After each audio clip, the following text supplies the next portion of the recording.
So with some limits that we've done already in this course, it's basically we were able to plug in 0 and then evaluate what happens when you complete the operations of the expression.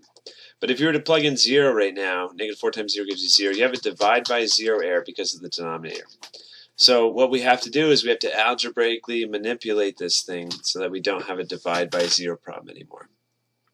So one trick up our sleeve in math is if things are, if we get like a rational function and things aren't working out the way we want, like we don't want to have a divide by 0 error, then we can multiply by some sort of conjugate where the middle term has a different sign. Not the middle term, I should say. The last term has a different sign.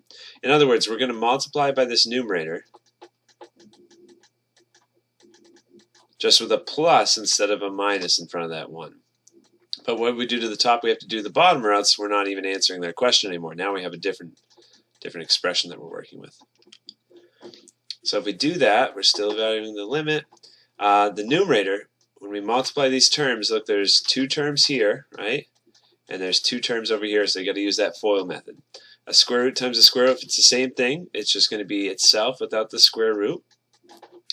And then a square root of 1 minus 4x times 1 gives us the square root of 1 minus 4x. But here's the whole reason we do a conjugate.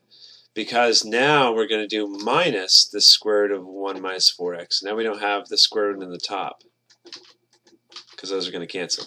And then negative 1 times positive 1 makes negative 1. And now in the denominator, that's negative 4x, square root of 1 minus 4x plus 1. Let's see. We still have a divide by 0 problem because of this here, but if we simplify the top now,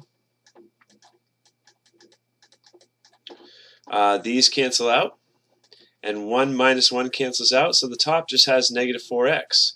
So I got negative 4x up top, negative 4x on bottom. You can divide it by the same thing, and then we got square root of 1 minus 4x plus 1.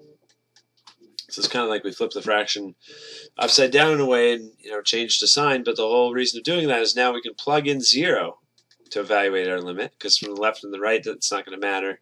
Don't have any sort of piecewise function that's messing with us. If you were to just plug in 0 to evaluate the limit directly, you get the square root of 1 plus 1, that makes 2. So this is 1 over 2.